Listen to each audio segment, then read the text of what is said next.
La primera semana hablamos del eslogan que ha tenido esta serie, que es rápido para oír y lento para hablar. También vimos la semana pasada que nosotros somos personas poderosas, porque las palabras tienen poder y nosotros somos quienes decimos las palabras. Entonces, en nuestras manos, en nuestra boca hay mucho poder. Otra cosa que vimos es que la lengua no se domestica, es imposible domesticarla, simplemente la vigilamos, pero no se puede domesticar. También dijimos que como no se puede domesticar, hay tres cosas que hacemos, que es recordar que en la boca hay mucho poder.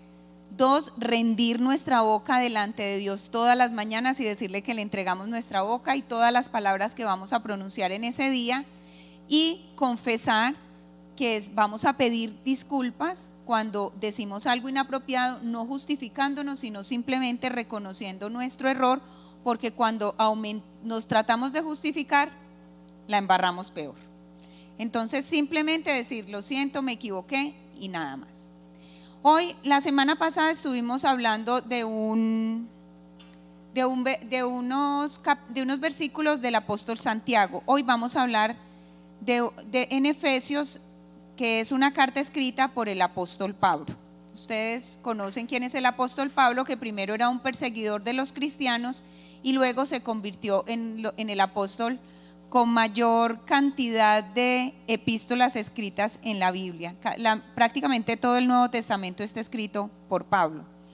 Vamos a ver hoy especialmente el libro de Efesios. Vamos a tocar los versículos, vamos a tocar el capítulo 4 y vamos a ir desde los versículos desde el 17 hasta el 32, pero vamos a ir poco a poco con ellos, vamos a ir lentamente.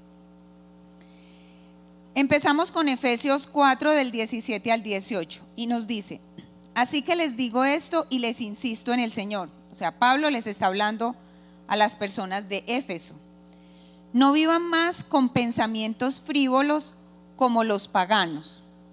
A las personas a las que Pablo se está refiriendo en este momento son paganos o gentiles. ¿Quiénes son estos? O sea, eran ciudadanos romanos que eran gentiles, o sea que no tenían ningún dios, tenían muchos dioses, ellos eran politeístas, eran griegos politeístas que pertenecían al imperio romano. Entonces les está hablando a ellos, les está diciendo, no vivan más con pensamientos frívolos como los paganos. O sea, ustedes eran de ellos, pero ya no pueden seguir viviendo con la misma manera de pensar que ellos pensaban antes, porque la manera como pensamos se refleja en nuestra manera de vivir. Entonces les está diciendo, ustedes ya no pueden vivir como vivían antes porque ustedes están pensando de una manera diferente ahora.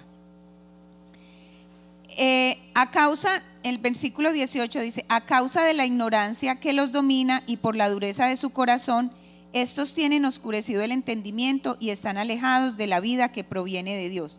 Pablo les está dando a los nuevos convertidos que venían del paganismo o de los gentiles, les está diciendo: ustedes no pueden comportarse como se comportaban antes, porque ahorita a ustedes se les ha enseñado algo diferente y se deben de comportar de acuerdo a los que se les ha enseñado. ¿Qué pasaba? Los griegos creían en múltiples dioses y los dioses jugaban como con las personas.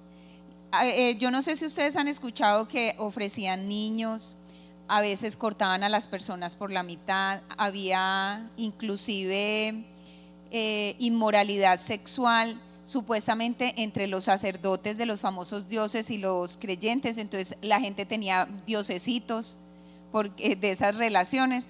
Los dioses griegos, se trataba de la satisfacción del mismo Dios y por ende sus seguidores eran iguales a sus dioses. Ellos todos se trataban de sí mismos, todo era en satisfacción personal. Entonces eso es lo que les está empezando a decir Pablo. O sea, yo les estoy dando a ustedes una doctrina diferente de un Dios que yo conozco, que es distinto a la doctrina que ustedes han tenido de los muchos dioses. Entonces es lo que él les está diciendo en este momento. Les está diciendo que él los va a introducir a un mundo completamente distinto a lo que ellos solían vivir. Vamos ahorita a Efesios capítulo 4, versículo 19. han perdido toda vergüenza, o sea, está describiendo cómo era el comportamiento de los anteriores. Han perdido toda vergüenza, se han entregado a la inmoralidad y no se sacian de cometer toda clase de actos indecentes. En el paganismo no había moralidad, todo era permitido, entonces no se esperaba ninguna conducta específica de nadie. En cambio, lo que Pablo les estaba diciendo es que en el cristianismo sí hay moralidad y se esperan determinadas conductas frente a ciertas cosas, como por ejemplo, cómo tratar a las personas, que hay que ser fiel en el matrimonio, que tú te tienes que regir tu vida por esas nuevas reglas que trae ese cristianismo, es lo que él les está diciendo. En Efesios 4, 20, 21, no fue esta la enseñanza que ustedes recibieron acerca de Cristo. Si de veras les hablo y enseño de Jesús según la verdad que está en él. ¿Qué les está diciendo? La verdad que yo les estoy enseñando ahora a ustedes en Cristo es completamente diferente a lo que ustedes habían conocido. Ustedes eran avaros, egoístas, todo era satisfacción personal, todo era para mí.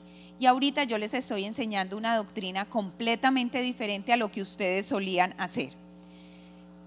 Y si nosotros miramos, el mundo occidental debe estar muy agradecido con los cristianos. ¿Por qué?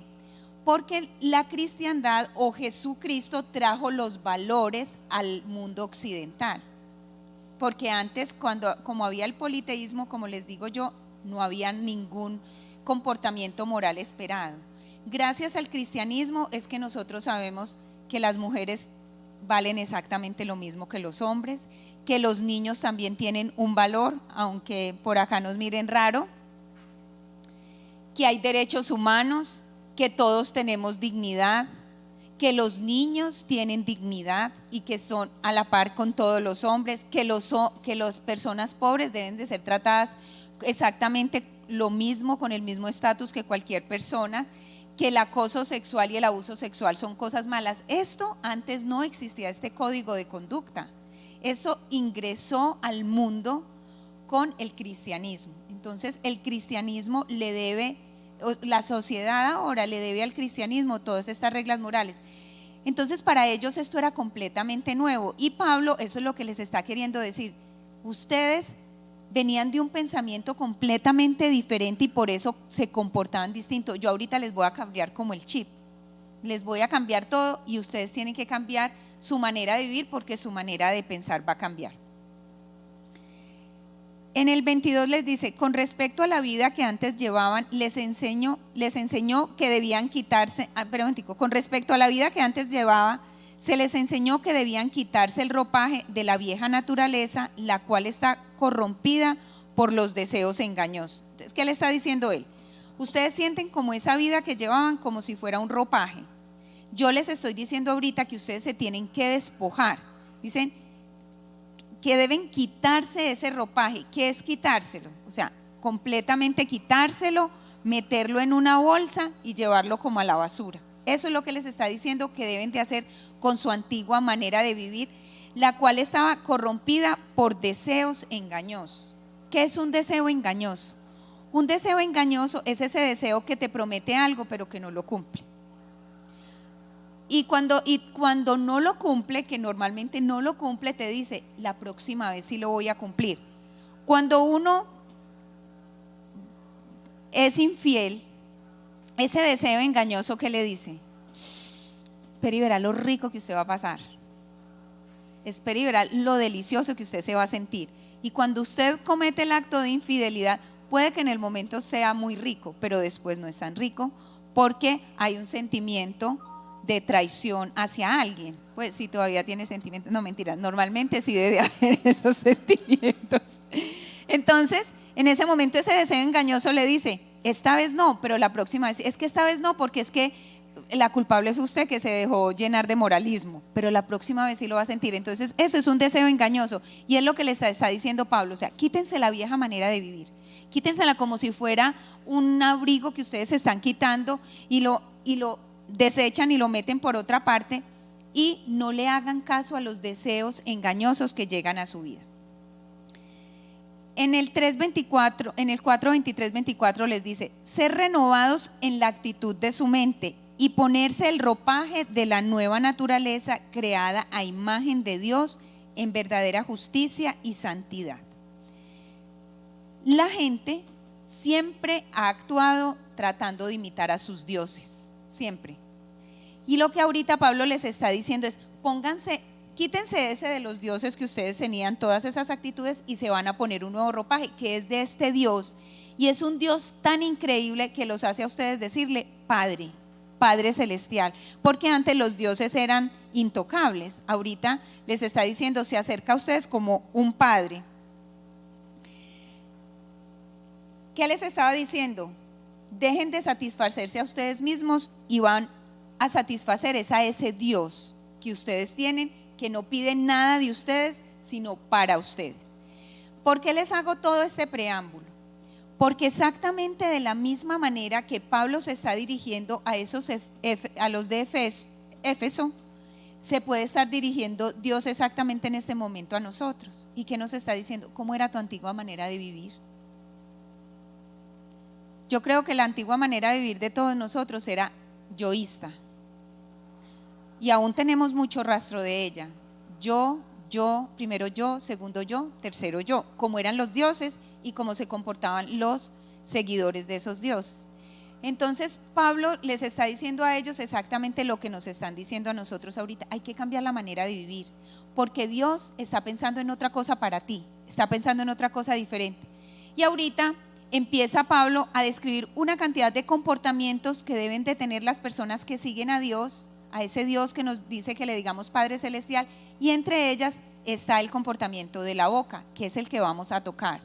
Entonces, si nosotros somos esas personas renovadas, que nos hemos quitado nuestro ropaje viejo de egocentrismo, de dejarnos llevar por nuestros deseos engañosos, y nos estamos poniendo esa nueva ropa, ese nuevo ropaje que es el de Dios, entonces tenemos que asumir ciertas conductas, y entre ellas vamos a hablar de la conducta de la boca.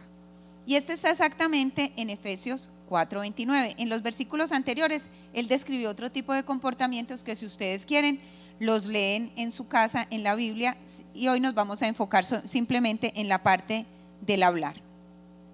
Nos dice aquí: eviten toda conversación obscena.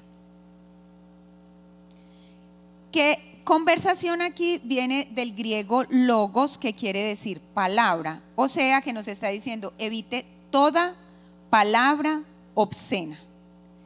¿Qué es obscena? ¿Qué es una palabra obscena? Una palabra corrompida, podríamos decir nosotros.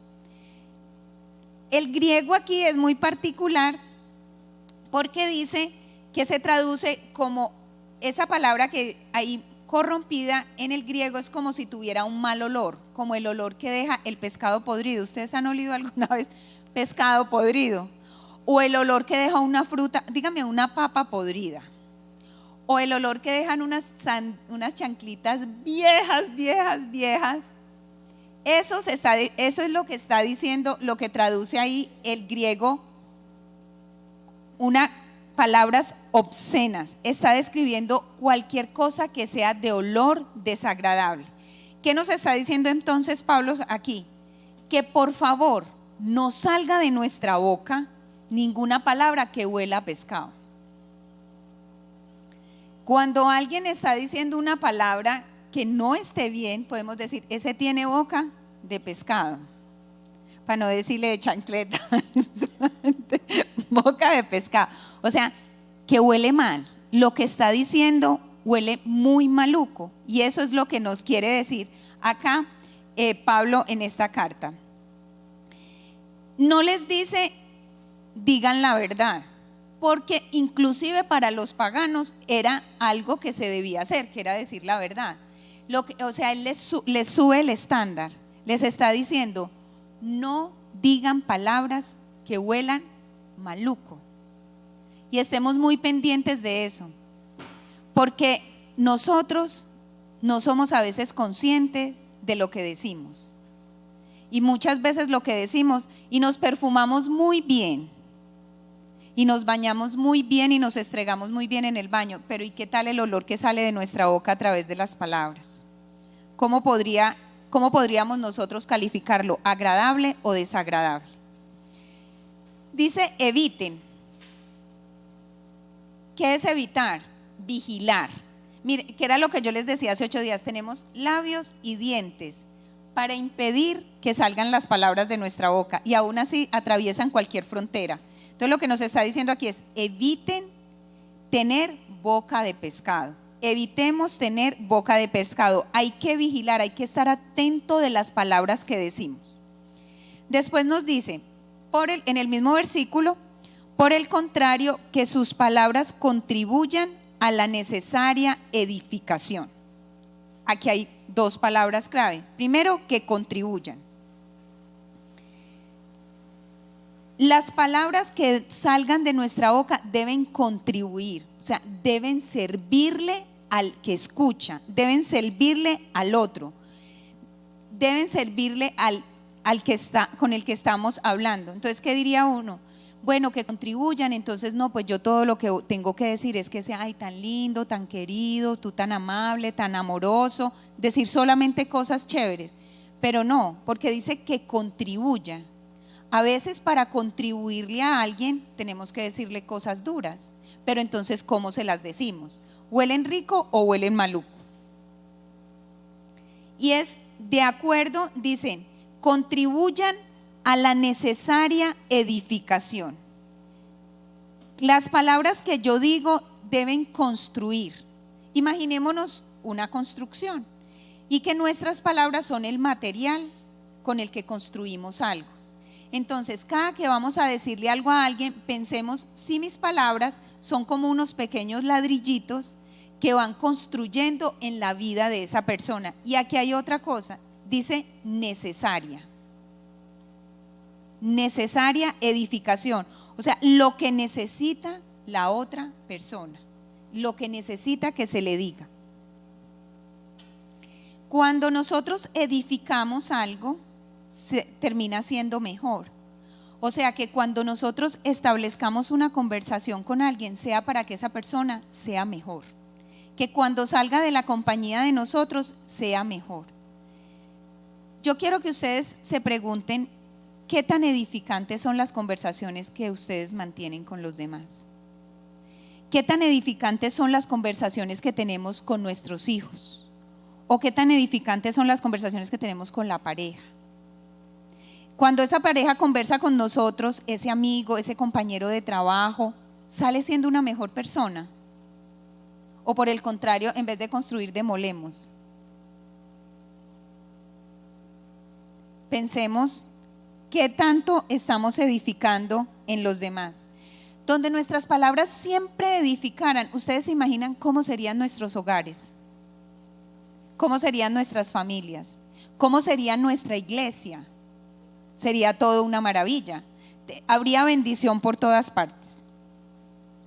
Después nos dice: sus palabras contribuyan a la necesaria edificación y sean de bendición para quienes las escuchan. Mis palabras deben ir de acuerdo a la necesidad del otro, no de acuerdo a mi necesidad. Porque muchas veces nosotros nos arrimamos a los otros y hablamos es porque queremos mostrarle qué tan inteligentes somos, queremos decirle que yo soy el que tengo la razón, reafirmar mis puntos de vista, y no estamos pensando cuál es la necesidad que tiene esa persona en ese momento. Cuando nosotros tenemos conversaciones que se tratan solo acerca de nosotros mismos, estamos siendo exactamente como seguidores de los dioses paganos, porque todo se trata acerca de nosotros, no acerca del otro. Entonces mi conversación debe de ser tan constructiva que yo pueda determinar la necesidad que tiene el otro para hablarle lo que esa persona espera y necesita en ese momento.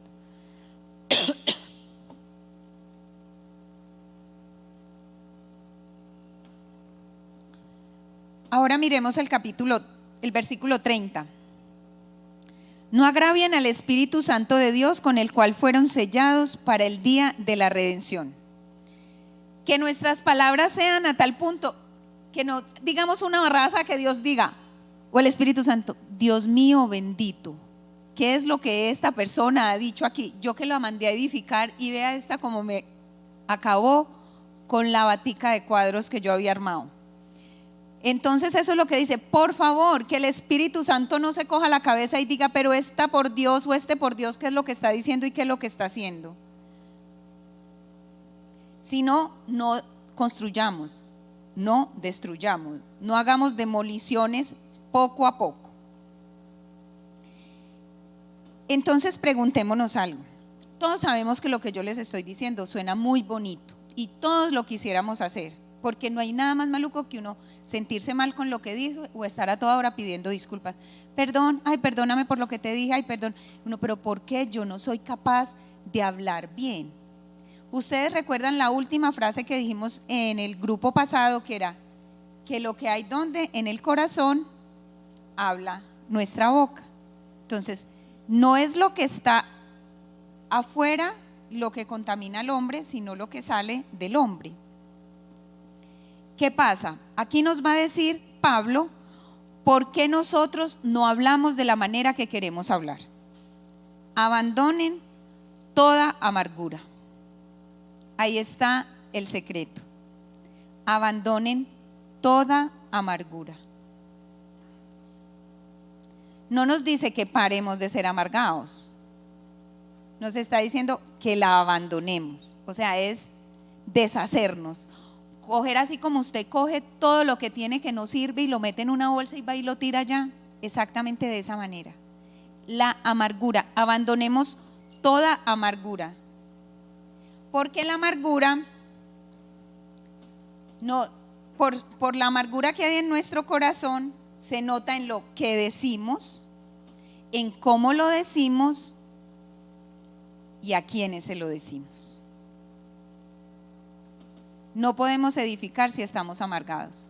Es imposible, porque la amargura se filtrará a través del tono, se filtrará a través de las palabras, se filtrará a través del volumen y se filtrará a través de la actitud. O sea, la amargura se filtrará por cualquier lado. ¿Y qué afecta? El contenido y la intención. Entonces cuando usted llegue, ay, pero ¿y yo qué le dije? Pero usted se enojó por esa bobada. Usted seguramente le dijo una bobada, pero ¿con qué tono? ¿Con qué volumen? ¿Y con qué palabras? ¿Cuál fue tu intención de lo más profundo de tu corazón? La amargura necesita una cosa para que deje de ser amargura. Una cosa supremamente sencilla que se llama perdón. La palabra es muy sencilla, pero es muy difícil ponerla en práctica. ¿Y de dónde viene la amargura? La amargura viene precisamente de palabras que nos dijeron a nosotros, que dijeron de nosotros y que dijeron sobre nosotros. De ahí viene la amargura. O sea que también la amargura se construye a través de palabras. Una palabra que nos dijeron en nuestra casa, una palabra que nos dijeron los amigos. ¿Cuántas veces a nosotros nos dijeron usted no sirve para nada? O cuántas veces nos dijeron, ay, váyase que usted huele maluco, o váyase, o yo no quiero estudiar con usted porque usted es fea. ¿Cuántas cosas que le pueden haber dicho a uno que en este momento o en un matrimonio, con palabras y palabras y palabras le pueden destruir a uno la autoestima? Un esposo o una esposa bastante incisivos pueden acabar con nosotros. Y cuando nos dicen una cosa positiva en la casa, la envuelven en un sarcasmo. ¿Qué tal las mamás cuando le reconocen a uno cualquier cosita envuelta en un sarcasmo? Todas esas palabras dichas a nosotros, sobre nosotros y de nosotros en el pasado son los que construyen nuestra amargura. Y nosotros posiblemente somos los edificadores de la amargura de otro en el futuro, con lo que nosotros decimos en este momento. Con las palabras que las personas nos dicen, nos quitan cosas que nosotros siempre deberíamos mantener, que es la reputación y la autoestima. ¿Cómo se siente uno de impotente cuando alguien acaba con la reputación de uno con una mentira? Eso es impotente y marca por siempre. Y nosotros nos embarcamos en nuevas relaciones sin todavía lidiar con la amargura que tenemos de las palabras de las relaciones pasadas, así sean las relaciones con nuestros hijos, con nuestros padres. Recuerdan que hace 8 días decíamos que las palabras de los papás pesan mucho sobre los hijos y las palabras de los hijos pesan mucho sobre los padres. Todo esto afecta lo que decimos, cómo lo decimos, en el tono que lo decimos, las palabras que escogemos. ¿Y saben también en qué afecta la amargura? En lo que nos rehusamos a decir. Muchas veces nosotros nos quedamos callados por orgullosos, porque no le queremos decir a esa persona cómo estás de linda, porque no le queremos decir a esa persona tú sí vales, porque no le queremos decir a esa persona la apreciación que tenía de ti no está bien, la he cambiado, tú has mejorado. Eso, la amargura nos impide a veces reconocerle y decir cosas positivas a las personas. Lo que pasa con la amargura es que la amargura es algo que no hemos lidiado en el pasado. Alguien nos hizo algo y nosotros sentimos que esa persona está en deuda con nosotros. Pero como esa persona no nos puede pagar, nosotros hacemos pagarle a los que están aquí presentes y a los más cercanos. Nosotros padres, muchas veces con la amargura de nuestro pasado le hacemos, nuestros hijos son los que pagan por los que se equivocaron en el pasado. Entonces, ¿qué es la amargura? Es algo que no tenemos resuelto en el pasado y como no se lo podemos cobrar a aquellos que no lo hicieron, se lo cobramos a los que están en este momento, a los que viven con nosotros ahorita. Entonces dice, perdonar es la decisión de darle a alguien del pasado lo que ellos no merecen, para que así podamos darle a los que están a nuestro alrededor lo que ellos sí merecen. ¿Cómo soluciono el problema de la amargura? Perdonando a aquellos de atrás, que no se lo merecen, seguramente que no, pero si yo perdono a los de atrás lo que me hicieron, no hago pagar a los que están en el momento presente lo que yo viví en el pasado. Y nosotros, yo recuerdo hace poco mi hija me mostró una carta que ella escribió que ella tendría, en este momento ella tiene 24 años, tendría por ahí 9. Me mostró una carta que ella escribió de mí, pero ustedes no se imaginan lo que decía de mí, pero horrible, pero me describía como era yo. Aquí está mi mamá, claro, amargándonos la vida, mandando a todo el mundo, y ella como una reina, sentada, nos tiene. Pero lo que yo era como, quería como por favor pásenme en un ventiladorcito para que no se me note el color colorado. Entonces ella me dijo, ay mami, qué pena, te sientes muy mal. Y yo le dije, pues sí, pero sabes que yo ya no soy esa persona, yo ya soy diferente. ¿Y qué era? Era la amargura de mi pasado, todo lo sacaba yo con ella. A Sara, sobre todo a la mayor, qué pecado le tocó muy duro. Mi abuela, una vez en una oportunidad que mi abuela no me perdonó algo que yo le pedí que me perdonara, yo vivía con ella. Y recuerdo tanto una vez que Sara estaba pequeña y ella hizo algo y me pidió perdón y me dijo, ¿me das un abrazo? Y yo le dije que no. Eso para mí, yo cada que puedo, me dice, mamá, no me pidas más perdón, ya te he perdonado, pero la que no se perdona soy yo. Yo decía, pero ¿cómo fui capaz de hacerle eso? Eso somos nosotros con las heridas abiertas, con las heridas o cicatrizadas en falso. Y eso, por eso yo les digo a ellas, si ustedes tienen a alguien que agradecerle que tengan mamá, una buena mamá, es a Dios, porque no hay otro que me haya podido cambiar. Porque en verdad que toda la amargura de mi pasado la volcaba en ellos, que son indefensos, además son las personas que son incondicionales contigo, porque jamás podrán dejar de ser tus hijos. Podrán renegar de ti, pero jamás dejarán de ser tus hijos. Entonces esas son las personas en las cuales uno deja todo su veneno en ellos, y son en los que menos lo deberían de merecer, porque ellos nada tienen que ver con lo que están viviendo ahora. Entonces hay que perdonar ese pasado para que no hagamos pagar a los que están en este momento presente. Entonces también nos dice Pablo que dejemos enojos, gritos, calumnias y malicia en las palabras. Eso lo podemos traducir en 3 tipos de expresiones, que son menospreciar. Cuando uno hace que le dice a la persona que vale menos, la menosprecia, que tiene menor valor. Cuando comparamos a las personas, es que, no, el esposo de fulanita, me encantaría que fuera mi esposo. Usted se imagina cómo se siente el suyo. ¿Y usted por qué no le aprendió un poquito? O a los hijos, no, pero a mí sí me tocó usted, mijito, ¿y por qué no es como el hijo de la vecina? ¿Somos o no? Esa es una manera de menospreciar. Si tú menosprecias a alguien, Dios respondería que para mí esa persona importa. Cuando nosotros asumimos el comportamiento de Dios, que es lo que estamos haciendo aquí, que es lo que Pablo nos viene a decir, ustedes no dejan la manera antigua de vivir, ahorita van a vivir una manera nueva. Dios le dice, usted no tiene como el valor suficiente para despreciarme a alguien que yo amo. Usted no puede hablarle mal a alguien que yo amo, porque yo también di mi vida por él o por ella. ¿Usted cómo se atreve? Y eso, cuando yo me di cuenta de eso, yo dije, esa es una manera para uno frenar la lengua. Yo cómo voy a maltratar verbalmente a una persona que Dios ama. No puedo hacerlo, no está bien.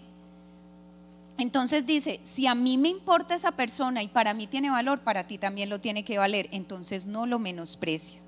Otra palabra es degradación, que es bajar la dignidad de una persona que no da la talla. Cuando a uno le dicen, usted no sirve para nada. No, deje que yo lo hago, usted lo hace mal hecho. En esa manera, tú estás degradando a esa persona, le estás diciendo que no sirve, que no da la talla. Y nosotros le damos la talla a Dios. Entonces, ¿con qué autoridad vamos a ir a degradar a otro donde nosotros ni siquiera le damos la talla a Dios? Y el otro es el irrespeto, insultando a las personas, irrespetándolas. Hay muchas maneras como uno puede irrespetar a alguien. Y todos somos dignos de respeto. ¿Por qué? Porque todos somos hijos de Dios. Con esa mentalidad de que cómo vas tú a maltratar verbalmente a alguien que Dios ama, yo pienso que es una herramienta muy potente de la cual nos podemos agarrar para frenar nuestra boca. Entonces, ¿cómo vamos a edificar en las personas? Si nuestras conversaciones deben de ser para edificar, dijimos, ¿cierto? Evitemos toda conversación obscena y edifiquemos en las personas conforme a su necesidad. Y Él nos da también la respuesta, que es en Efesios 4:32. Más bien sean bondadosos, que es decir las cosas difíciles de una buena manera. Y compasivos. ¿Qué es compasivo? Cuando tú vayas a hablar con alguien, ve más allá de lo que tú ves. Entra en la emoción de esa persona. Entra un poco más allá, que era lo que yo les hablaba en el primer tema, que era la escucha empática. Yo llego a tal punto que yo me compenetro con esa persona que puedo entender qué es lo que hay dentro. Si yo entiendo a esa persona, seguramente que me voy a dirigir a ella de una manera diferente. Y hay que perdonar. Y mi nivel de perdón se refleja en mi manera de hablar. Entre más sarcasmo, más críticas haya en mis palabras, menos he perdonado, más se refleja mi amargura. Entre más sarcasmo, más crítica, más juicio tenga yo hacia las personas, más muestro que no he perdonado. ¿Y qué nos dice Dios? Yo los perdoné. ¿Y ustedes por qué no perdonan? Entonces hagamos por otro lo que Dios hizo por nosotros a través de Jesucristo, que fue perdonarnos. Yo quiero que ustedes se hagan 2 preguntas y quiero que las copien, porque me parecería muy bueno que hicieran la tarea esta semana. ¿En dónde tienen que trabajar más?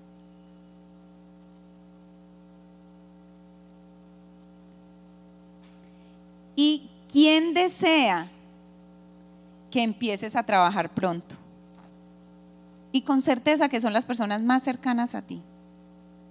¿Quién desea que empieces a trabajar pronto en esa área que tienes que trabajar?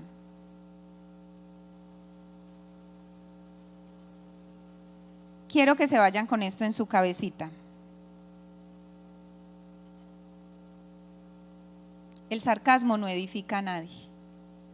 Si nosotros queremos como padres hacer a punta del sarcasmo que nuestros hijos sean más fuertes, no lo vamos a lograr. Lo que vamos a lograr es hacer más difícil la comunicación. Si nosotros creemos que el sarcasmo edifica, lo único que vamos a encontrar es resentimiento de la otra persona. Entonces, aquellos que somos muy amigos del sarcasmo, mucho cuidado con eso. Y yo quisiera invitarlos a que se aprendan ese versículo. Se los voy a leer en la Biblia. Dios habla hoy, que es muy lindo, que es el versículo Efesios 4:29. Porque es bueno que se lo aprendan, para que lo mantengan presente cada que vayan a responder, para que piensen antes de hablar. No digan malas palabras, sino solo palabras buenas, que edifiquen y traigan beneficio a quienes las escuchan. Traten de aprenderse ese versículo. No digan palabras malas, no digan malas palabras, sino solo palabras buenas, que edifiquen y traigan beneficio a quienes las escuchan. Y también te invito para que te preguntes lo siguiente: ¿qué tomaron de mí que ahora estoy haciendo a la gente que está a mi alrededor pagar por ello? ¿Qué tomaron de mí que ahora estoy haciendo a la gente que está a mi alrededor pagar por ello? No permitas que tu pasado influya en tu presente, porque ahí deja de ser pasado y se convierte en presente. Vamos entonces a tratar de vivir de la manera que estamos invitados a vivir como seguidores de Cristo. Así como Pablo les decía a esos paganos que tenían que cambiar su manera de ver la vida, porque su manera de pensar va a influir en su manera de vivir, nosotros necesitamos modificar esto. Nuestras conversaciones, por favor, que sean de edificación.